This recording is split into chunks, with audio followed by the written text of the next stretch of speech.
Hello everyone. आज हम discuss करेंगे जो 28 अगस्त को जो ज्योग्राफी का जो एग्ज़ाम हुआ है नेट का, उसके बारे में। उससे मैंने कुछ मेमोरी बेस्ड क्वेश्चंस लिखे हैं जो जो मुझे याद थे, तो हम उनको डिस्कस करते हैं।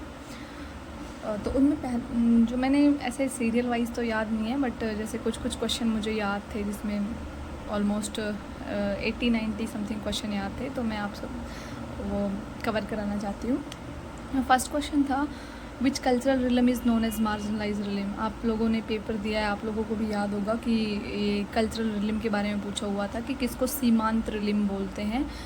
ठीक है, तो इनमें सीमांत रिलम में ऑप्शन थे। पहला ऑप्शन था ऑक्सीडेंटल रिलम, दूसरा था इस्लामिक इंडियन रिलम, एक था मीज़ो अफ्रीकन रिलम। तो मीज़ो अफ्रीकन रिलम है, उसको बोलते हैं मार्जिनलाइज रिलम। ठीक है, दूसरा क्वेश्चन था जियोस्ट्रॉपिक करंट है वो सबसे ज़्यादा हाईएस्ट इंटेंसिटी के साथ में कि मतलब कौन से कोस्ट पे चलती है, तो वेस्टर्न बाउंड्री करंट है वो होती है। ये रिपीट हुआ है, ये पिछले एग्जाम में भी ये क्वेश्चन पूछा गया था। एक पूछा गया था हाईएस्ट पीक, जिसमें से 4 दिए हुए थे, अरावली, सतपुरा, विंध्यान, मीज़ो।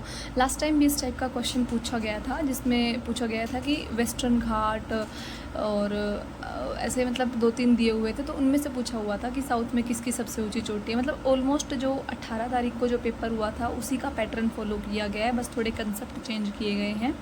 तो हाईएस्ट पीक इसमें मीज़ो हिल्स आएंगी। और फोर्थ क्वेश्चन है मोस्ट विजिटेड मोन्यूमेंट्स इन 2023।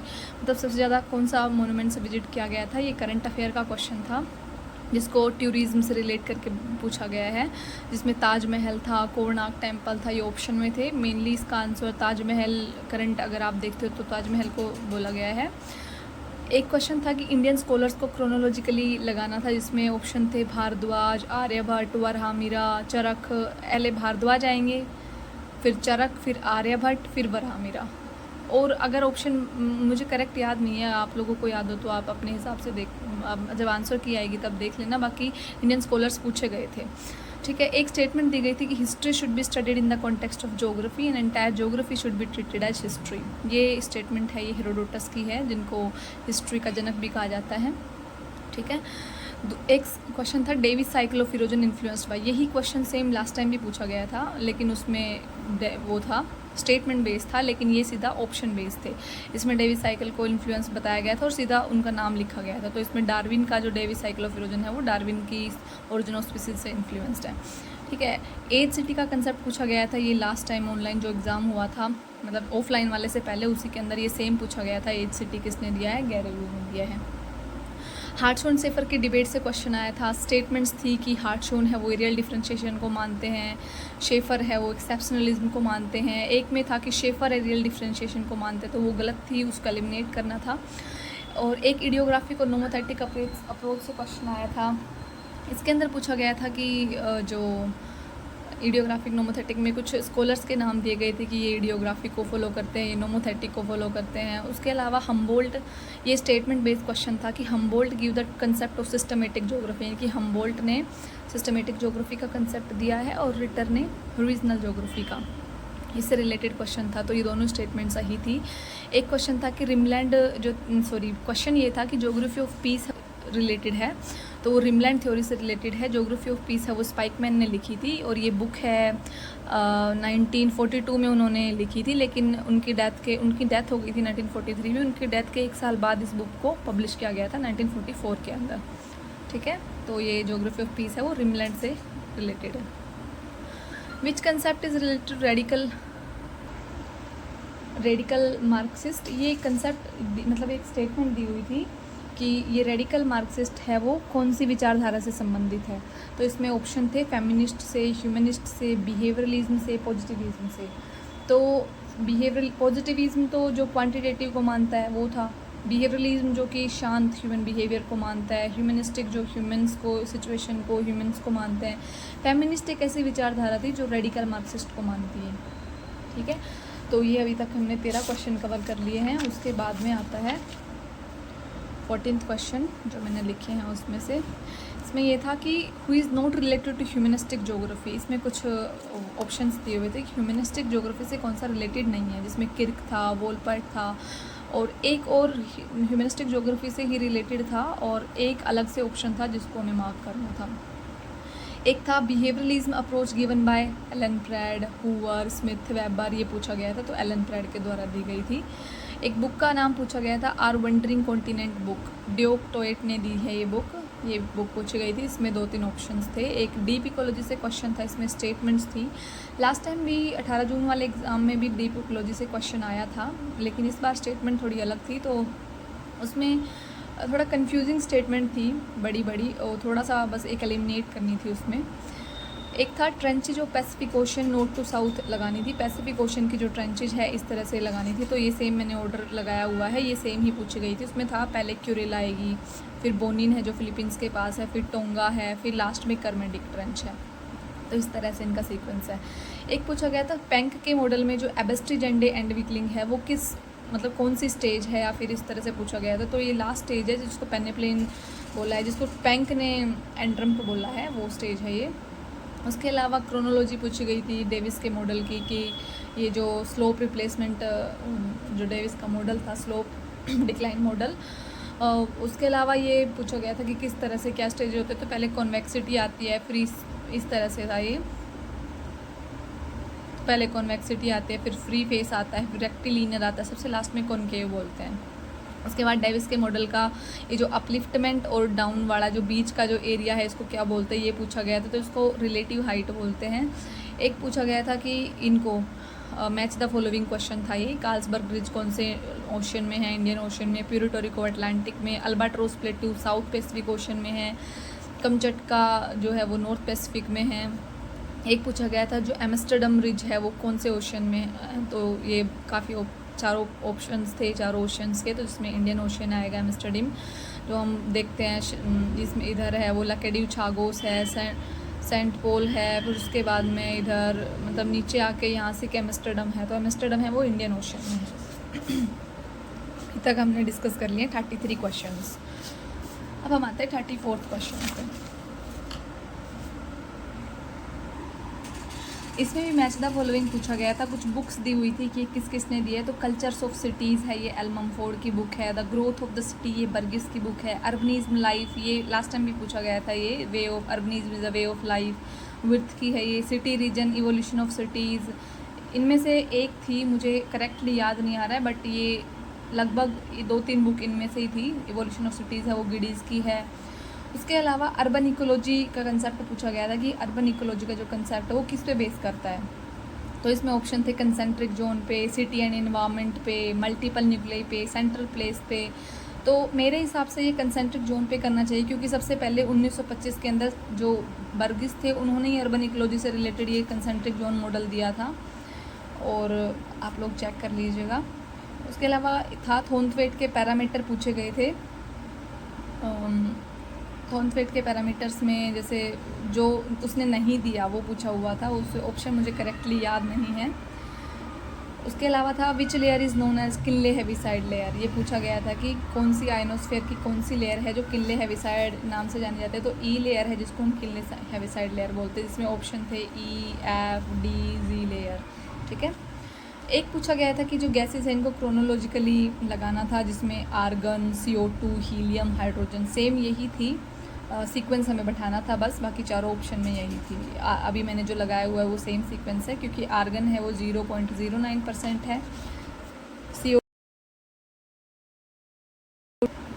CO2 है वो 0.03% है, और हीलियम है वो, जैसे मैंने इनका क्रोनोलॉजी का एक थोड़ा सा निमोनिक्स बनाया हुआ है, इसमें मैंने NHM के इस तरह से बोल रखा है, तो पहले नियोन आती है, फिर हीलियम आती है, फिर मीथेन आती है, फिर क्रिप्टोन आती है, फिर लास्ट में है वो हाइड्रोजन आती है, ठीक है।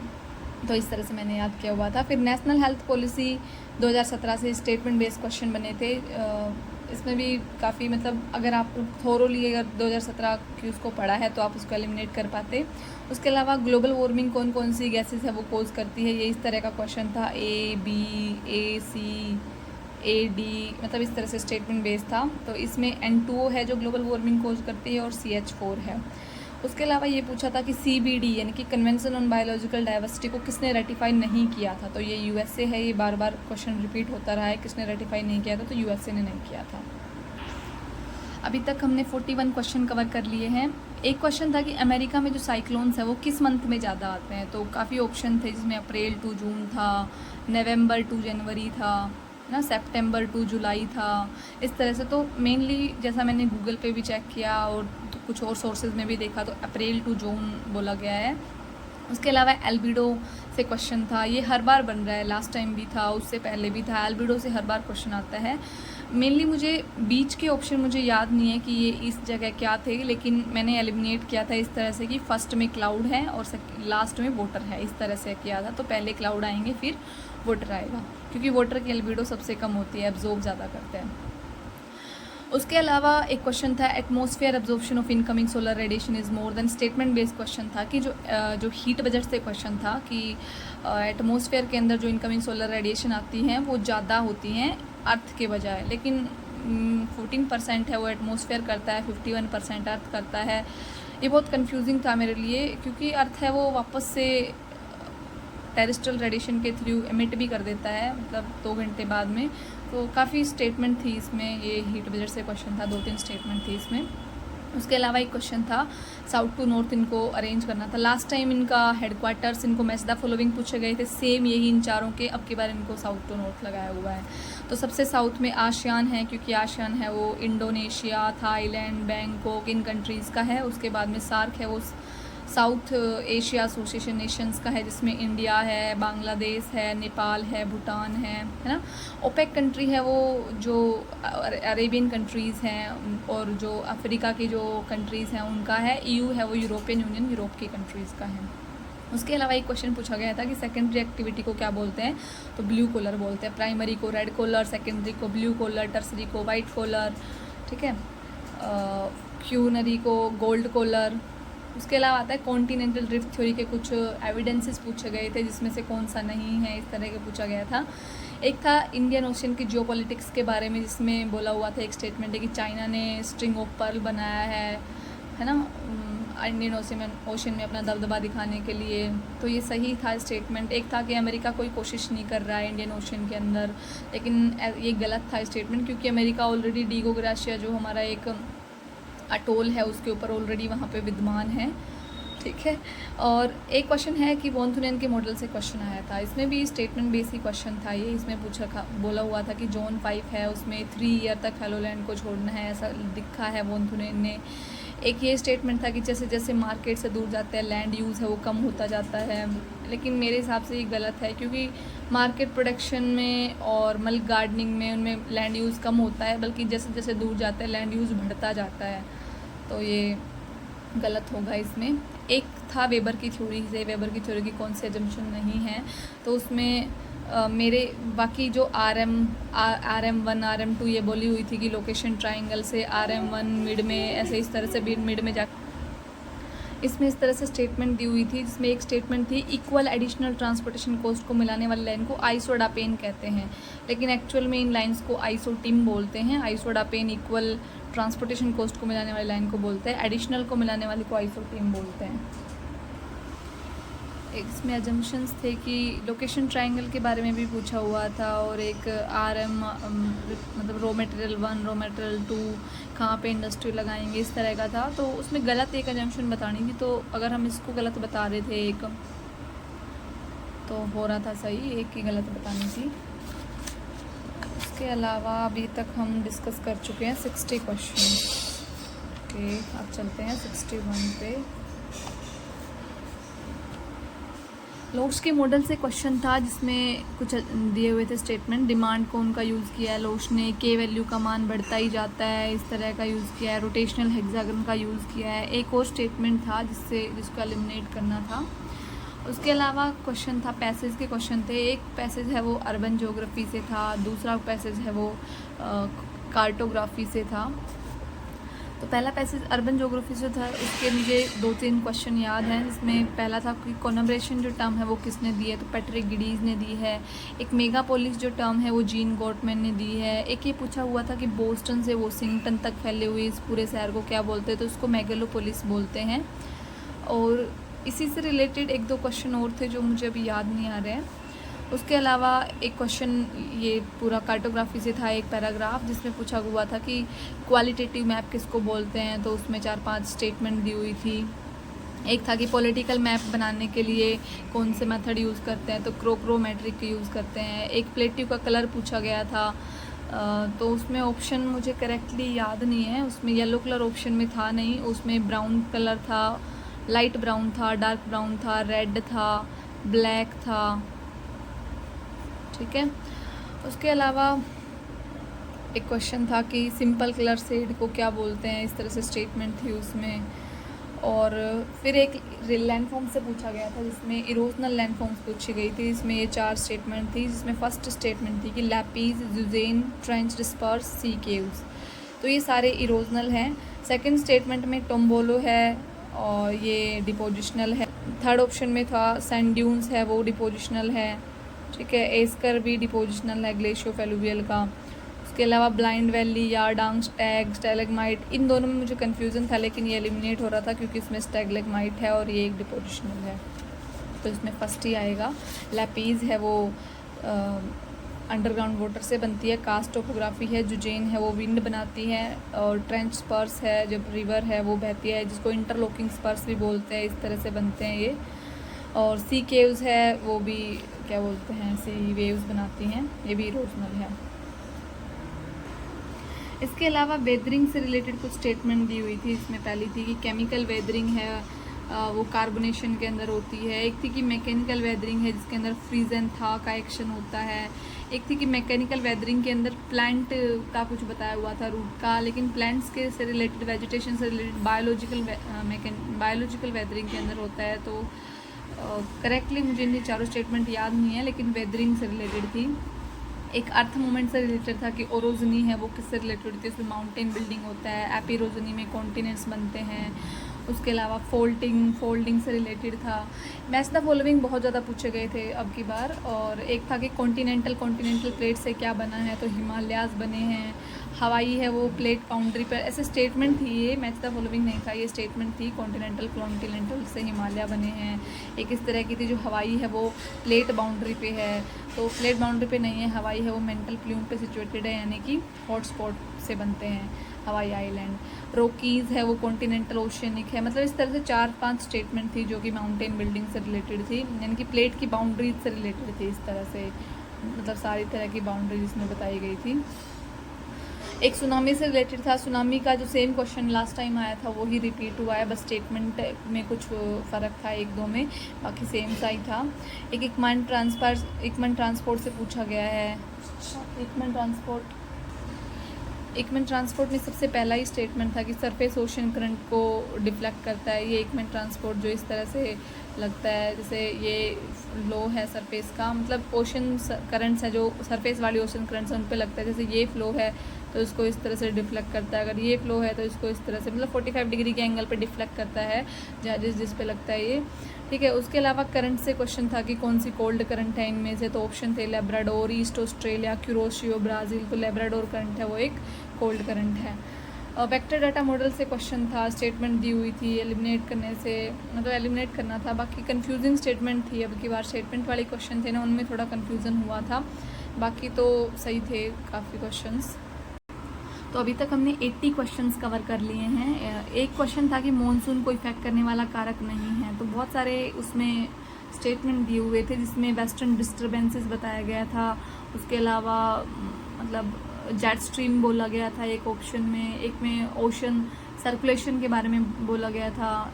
मतलब इस तरह से स्टेटमेंट थी जो मुझे वेस्टर्न डिस्टर्बेंसेस लगा, क्योंकि ये सर्दियों में आते हैं और ये जेट स्ट्रीम के कारण आता है, तो मॉनसून पे मे भी इनका इफेक्ट इतना नहीं पड़ता। ट्रेंचेस से क्वेश्चन था, क्यूरिल ट्रेंच किस में है, सुंडा ट्रेंच किस में है, कर्मेडिक ट्रेंच किस में है, वही मैच द फॉलोइंग था, ठीक है। एक ट्राइब से क्वेश्चन था कि इनको कहाँ कहाँ रहती है ये, तो इस तरह से था, मतलब गोंड्स हैं, गोंड ट्राइब है वो द्रविडियन से रिलेटेड है, भील ट्राइब है वो इंडो आर्यन से रिलेटेड है, हिमाचली किससे है, संथाल्स किससे हैं, मतलब इस तरह से लैंग्वेज फैमिली दी हुई थी और ये पूछा हुआ था, ठीक है। तो हिमाचली है वो, इस तरह से शायद इंडो तिब्बतन इस तरह से कुछ था स्टेटमेंट में, मतलब ये जो तिब्बतन से रिलेटेड एरिया जो लगता है उसमें। भील्स है वो इंडो आर्यन से रिलेटेड है। गोंड्स है वो द्रविडियन से क्योंकि साउथ में है। और संथाल से रिलेटेड शायद इंडो ओस्ट्रियाटिक ओशियाट्रिक, मतलब ये मुझे करेक्टली याद नहीं है कि संथाल था या कौन सी ट्राइब पूछी हुई थी। एक इंडेक्स से क्वेश्चन था, सेम क्वेश्चन लास्ट टाइम आया था, लेकिन लास्ट टाइम है वो जो मैच द फॉलोइंग में जो था वो अलग था, लेकिन इस बार है वो फॉर्मूला दिए हुए थे। लास्ट टाइम है वो करेक्टरिस्टिक दी हुई थी। इसमें अल्फा का फॉर्मूला दिया हुआ था E-V+P, बीटा का फॉर्मूला दिया हुआ था E/V, गामा का भी फॉर्मूला था, मुझे करेक्टली याद नहीं है क्या दिया हुआ था। थीटा का भी था इस तरह से Q/TV, तो वो थीटा वाला इस तरह से एलिमिनेट हो रहा था। उसके अलावा सैलिनिटी से क्वेश्चन था। सैलिनिटी मैच द फॉलोइंग था, सॉरी ये मैंने गलती से एलिमिनेटिंग बोल दिया। और सैलिनिटी से क्वेश्चन था जिसके अंदर ब्लैक सी की सैलिनिटी बढ़ रही है, इस तरह का कुछ था। मतलब मुझे करेक्टली इसके स्टेटमेंट्स याद नहीं है, बट स्टेटमेंट थोड़ी कन्फ्यूजिंग थी इसकी। टेम्परेचर डिस्ट्रीब्यूशन से क्वेश्चन था, ये भी थोड़ा कंफ्यूजिंग था। इसके अंदर भी मुझे स्टेटमेंट करेक्टली याद नहीं है, बट इस तरह का था कि नॉर्थ हेमिस्फीयर के जो ओशियंस है वो सदर्न हेमिस्फीयर के बजाय ज़्यादा गर्म हैं, या फिर मतलब कहाँ पे इनर ओशियंस में टेम्परेचर कैसा है ना, इनर सीज में कैसा है, इस तरह के कुछ स्टेटमेंट्स थे टेम्परेचर डिस्ट्रीब्यूशन से रिलेटेड। एक क्वेश्चन था कि सीड्स को जब डालते हैं, जो नए सीड्स डालते हैं तो वो कैसे मतलब मतलब नए सीड्स डालते हैं, उस प्रोसेस को क्या बोलते हैं, वो उगते हैं उसको। तो काफ़ी थे, फीड, जर्मनीज्म, मतलब ऐसे 4-5 वो थे। तो मुझे न्यूडेशन लगा, प्लांट न्यूडेशन इस तरह से कुछ था ऑप्शन में, क्योंकि मैंने ये हायर एजुकेशन से थोड़ा रिलेट किया, क्योंकि हायर एजुकेशन में ऐसे संस्कार थे, 16 संस्कार, तो इसमें से न्यूडेशन संस्कार इससे एक बार क्वेश्चन आया हुआ था। तो मुझे एकदम याद आया कि सीड्स जब मतलब पहले जन्म लेते हैं, तो मे भी शायद ये वो, मुझे कंफर्म नहीं है पूरा एकदम।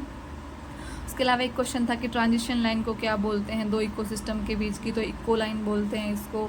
ए मैच द फॉलोइंग से क्वेश्चन था कि CS है वो मेडिटेरियन बोलते हैं, मतलब कोपेन की जो जलवायु है उससे। AW है उसको ट्रॉपिकल सवाना बोलते हैं।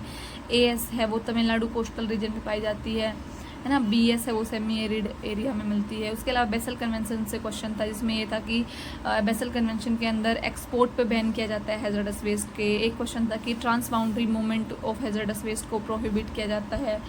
तो इसमें मेन ये वाला स्टेटमेंट मुझे सही लगा, क्योंकि इसमें ट्रांस बाउंड्री मूवमेंट को प्रोहिबिट किया जाता है।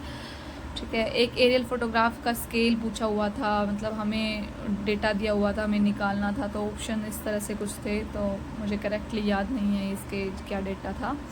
उसके अलावा डिसेंडिंग ऑर्डर में ये नेट प्राइमरी प्रोडक्शन पूछा हुआ था। इसमें tropical deciduous, tropical moist, mid latitude deciduous, इस तरह के कुछ ऑप्शंस थे। मुझे ये ऑप्शंस करेक्टली याद नहीं है। ये मैच द फॉलोइंग के अंदर था, नहीं सॉरी क्रोनोलॉजी के अंदर था, ये डिसेंडिंग में लगाना था। ये भी एक मैच द फॉलोइंग से क्वेश्चन था कि ब्रुटलैंड कमीशन है, उसमें आर कॉमन फ्यूचर इसकी रिपोर्ट आती है। एक क्योटो से रिलेटेड था, जिसमें ग्रीन हाउस गैसेस से रिलेटेड है। SDG है वो रियो समिट से रिलेटेड है। वियना है वो ओजोन डिप्लेशन से रिलेटेड से मैच द फॉलोइंग था ये।